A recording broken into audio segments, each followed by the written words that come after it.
Hey, welcome to DG Tech. I'm going to try and fix some joysticks today, and I've got quite a few here, as you can see in this box. I'm going to start working my way through these. So first up are these Atari joysticks. The original, which would have come with an Atari 2600 games console.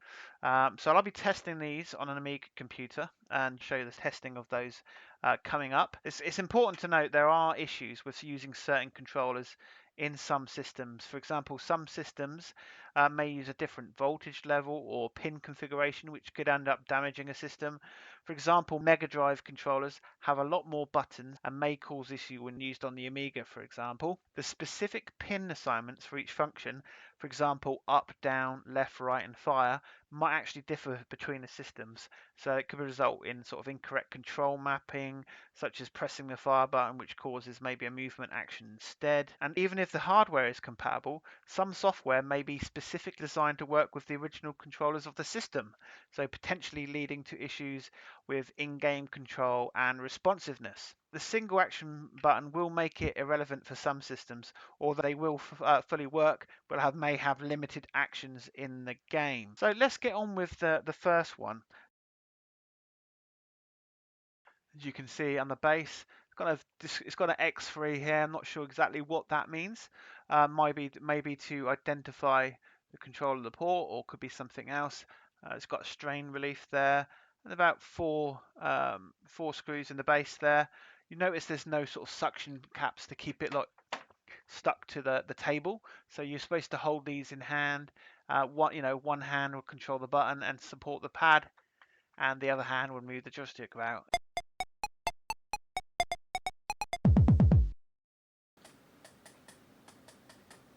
Seems to be perfect on the left. Let's try the right. Bit missing this first time. Seems okay. Down, down. Seems okay. And up. Yeah, seems okay as well. And then try the fire button. Seems okay. So what I'm going to do, I'm just going to open it up, take a look inside, give it a good clean, make sure it's given a good service. So let's just remove the base. You can see there's a spring here in the button.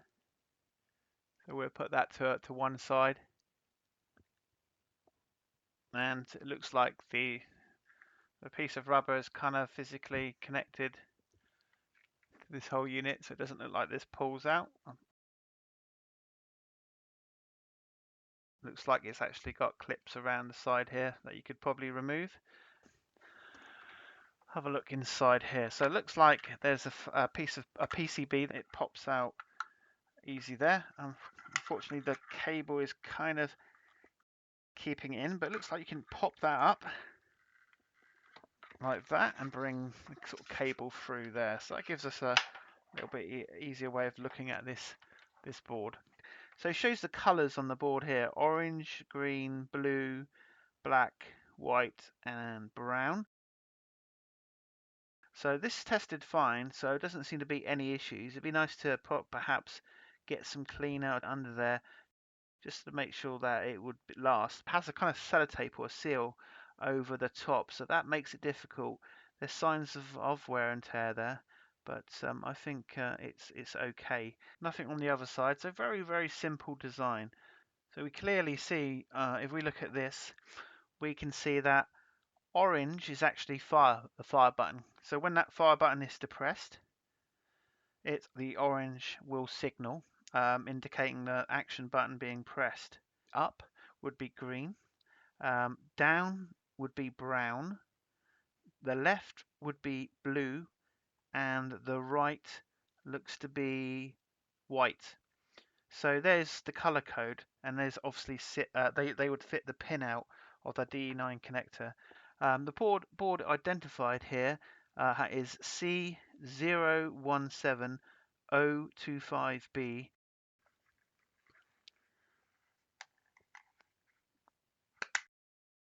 And I think putting it onto this part would be easier. Let's put the button back on.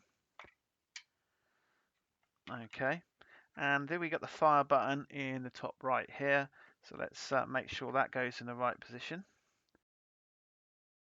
And then we have some guiding pins here so we can put it back in easily.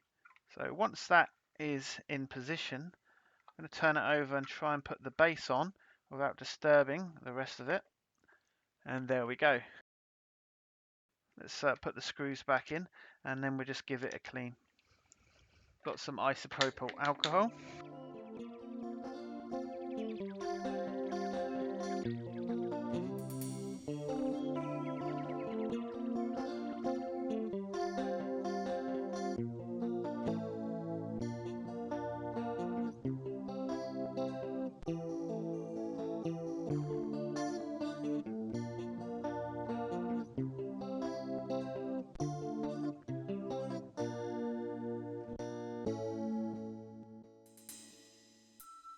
You can see it's very nice and clean.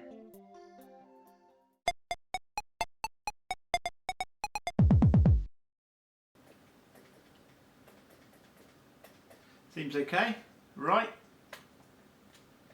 Oh, right's not working. Oh, it started to work. Maybe it's a little bit dirty. It needs a good clean. So I'm going to write a note for that. Okay, now let's try it down.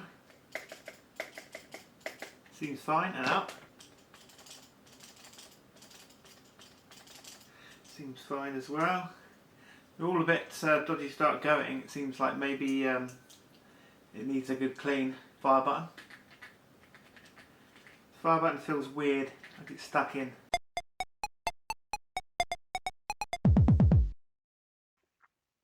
Spill all my isopropyl. This one actually has some issues. It's got an issue with the right and fire. And this one's quite rough. There's a lot of glue and Velcro on it. Seems like there's nothing to that fire button. Forward apparently was not working either. But let's open it up and take a look at it and see what could be the fault. You can also notice there's actually a massive sort of crack in it as well at the side there, so that's not good.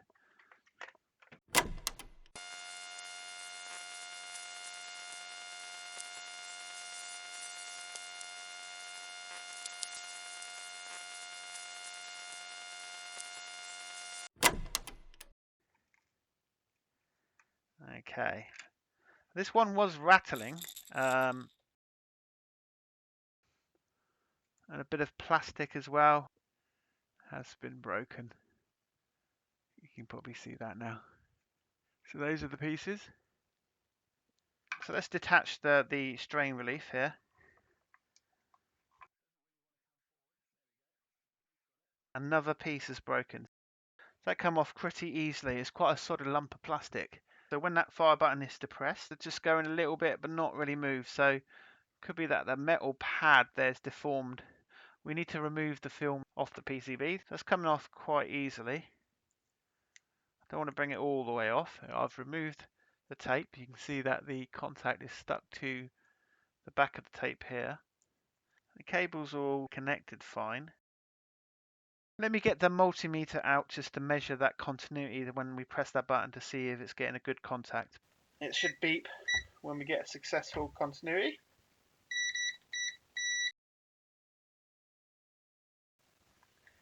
This is an orange connection.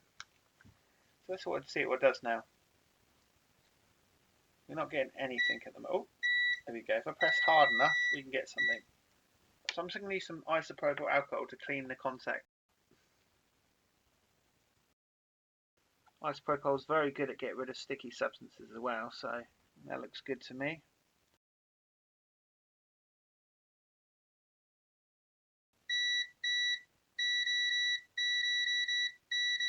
So that seems to have done it now. But let's have a look at what the issue on the right. Probably the similar issue again. Let's disconnect these leads a minute. I could probably just cut some of the sellotape away from this position here and get some fresh stuff and re-stick it down. That might be the best point to call. So let me get a blade. Let's cut away some of this plastic here around. Try not to cut the contacts away.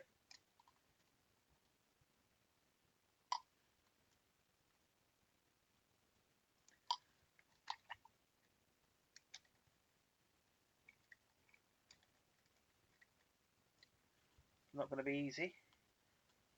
But there we go, I've got some of it now. And it has come off where I cut that away.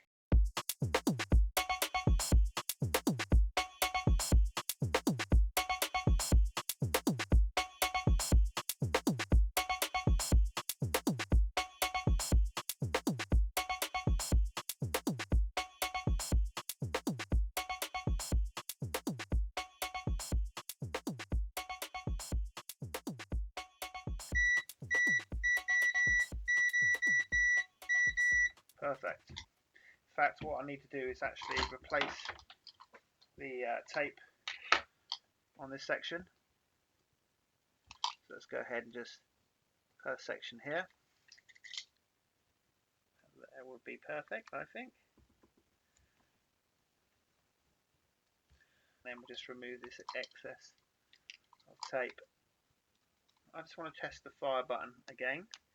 So let's keep that on the black one here. And change that back to orange.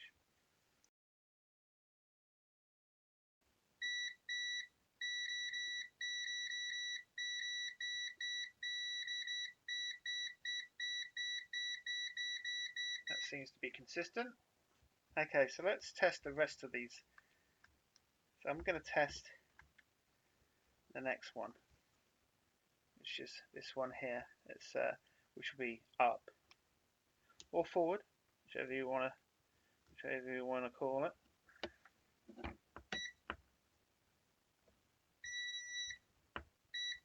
Kind of feels a bit.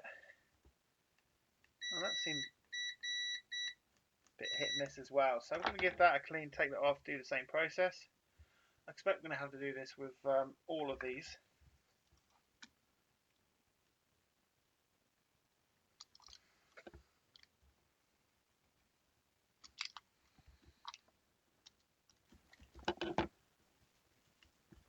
Okay, we've got it.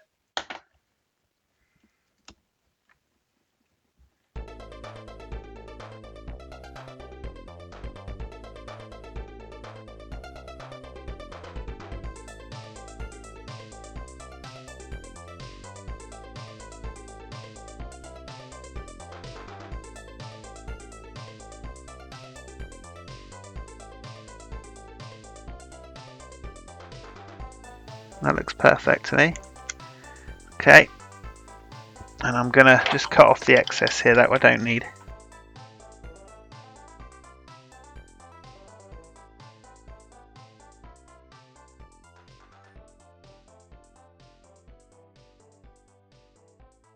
Okay, let's test this one now. Working fine again. So let's just check this one, which I believe is left. Again, it doesn't feel great. I think all these contacts are just suffering from a problem. Getting pretty good at doing this now. And there it is.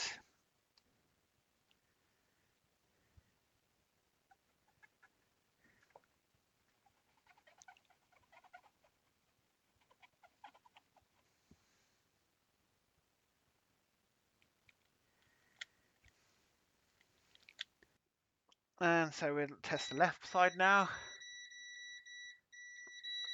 So it looks like I might have created a looseness on the black connector now.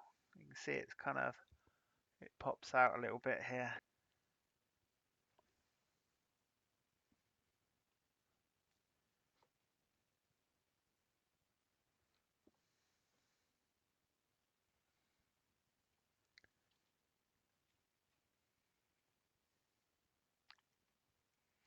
Okay, and that's it. Very tight now. I think they're all pretty tight.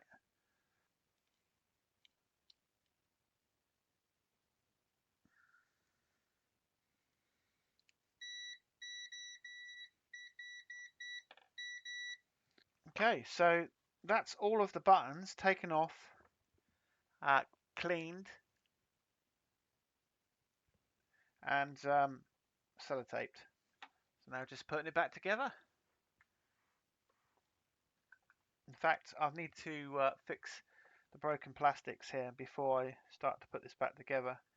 Okay, I'm going to try and glue these parts back on.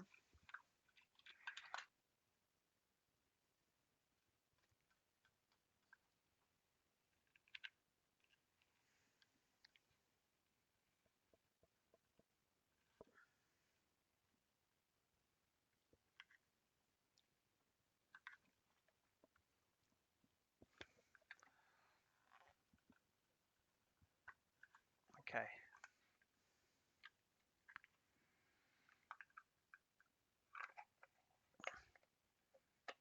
Okay, so that's now back together.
There you go.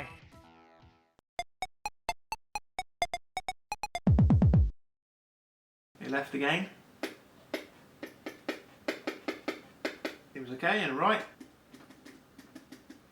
Seems okay. Down. Okay again, and up. Up's got some issues. Fire seems fine.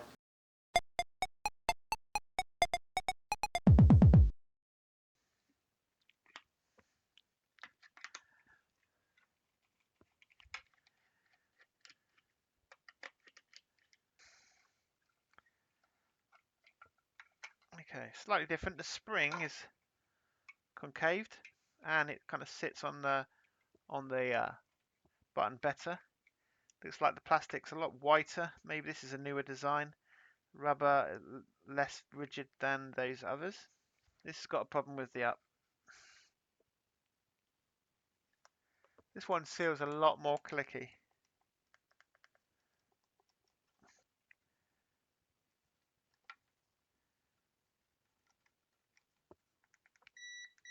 If you hit it hard, it works. These are a much better design. They've got little divots on the edges instead of flat like the other ones.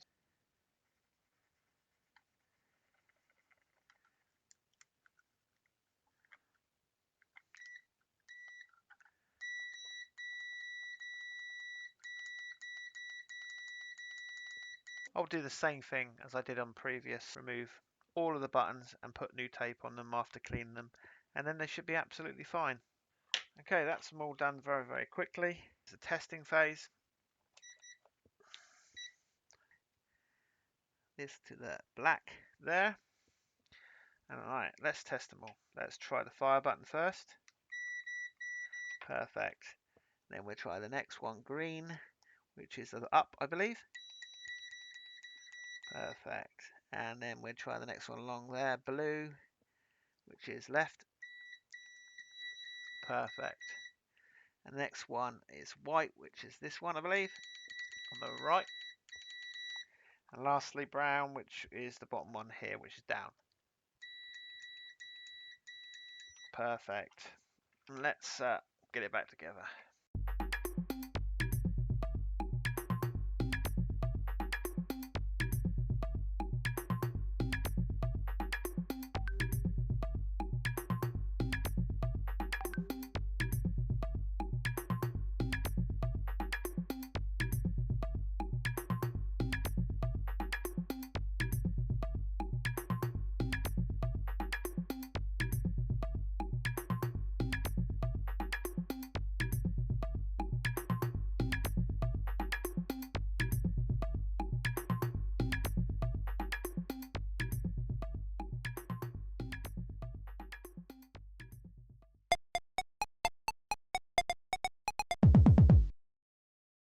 left again. Oh, we went down already, but let's ignore that. Left's good, right, down, and up, and fire. Seems fine. This one doesn't have a strain relief, no identification or stickers, just blank there. So I don't know if this one will look different on the inside. Certainly looks same. We do have some colouring around the dial. Maybe the rubber design is slightly different.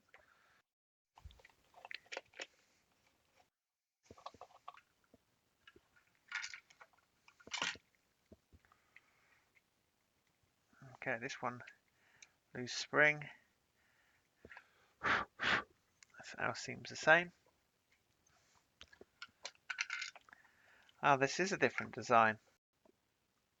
See, there's the connections here on one side and 3 on the other side.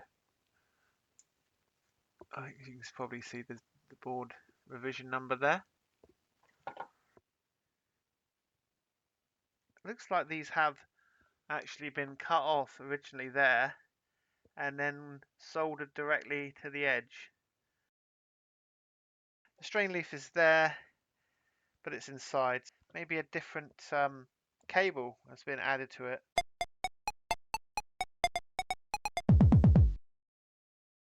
They've not been soldered very well. Some of them are on there, but as you can see, some have actually just come off completely when I try to remove the clips.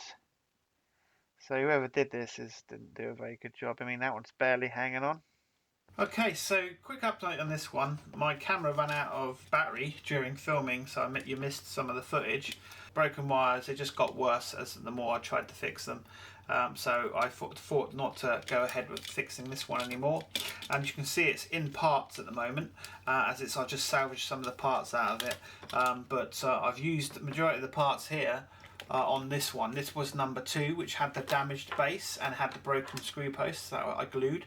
It was a waste of time me cleaning all that other one since I've just thrown that away anyway. And this one parts might come in useful. Some of the parts, what left over, I threw away. In fact, one of the actual piece that goes over this joystick top was kind of chewed. So I threw that part away. The base is obviously damaged, so that's gone.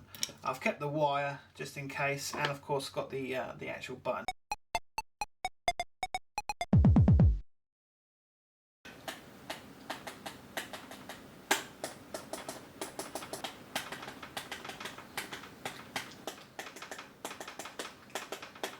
Up's a bit funny, so we'll look at that.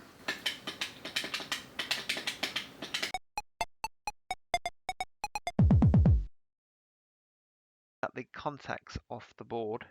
In fact, I'll just see if we can identify any dirt on the contact that could be causing an issue. All pretty clean. I think we're looking on this one was up was a problem. So where would be up? So fire. This is the fire button here. So up would be, in fact, this one here. Let's give them a clean anyway.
So after all the fixing, we managed to fix 4. Number 1 just needed a good clean. Obviously number 4 was used for parts, which went and helped to fix up number 2, this one here. Number 3, just a change of the contacts and reselotaping the contacts onto the board.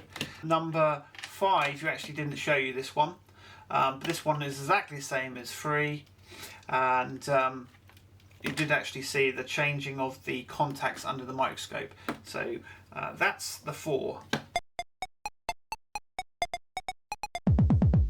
So just doing a quick test of the Atari joysticks here. I've already got one plugged in, and this time I'm going to test on a ZX Spectrum 48K. I've got the interface at the back, a Pro Joystick interface, and one of them is currently plugged in there. I loaded up a joystick test program using this digital player, and basically it's just a very simple program like that. If I just grab one of these joysticks, which one I have plugged in, I believe it's this one, and if I just test left, yeah, we can see left is working quite well,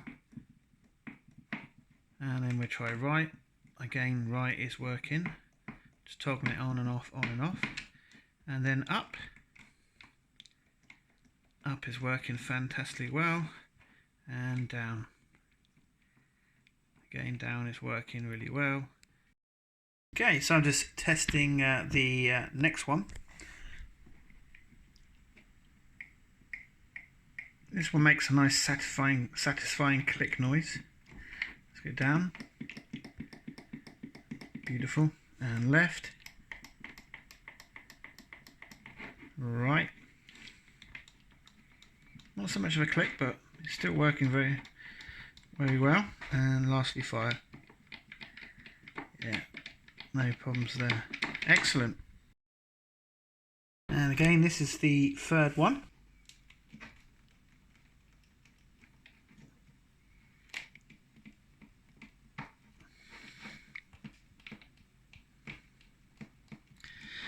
And right.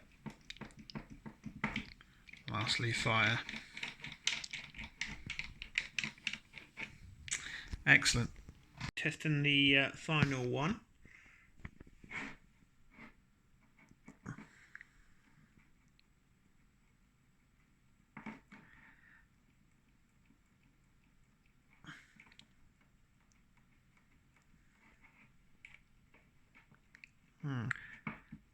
Well, it didn't seem to work a few early on then. It started working after a while. It's jittering when holding it. Not quite right. Ugh. The fire is working, but the button seems almost like it's getting stuck, so I'll have to look at that. I think maybe if I swap some contacts over, might be able to improve that, but for now I think it's good enough. Are you ready? Let's go. Let's go.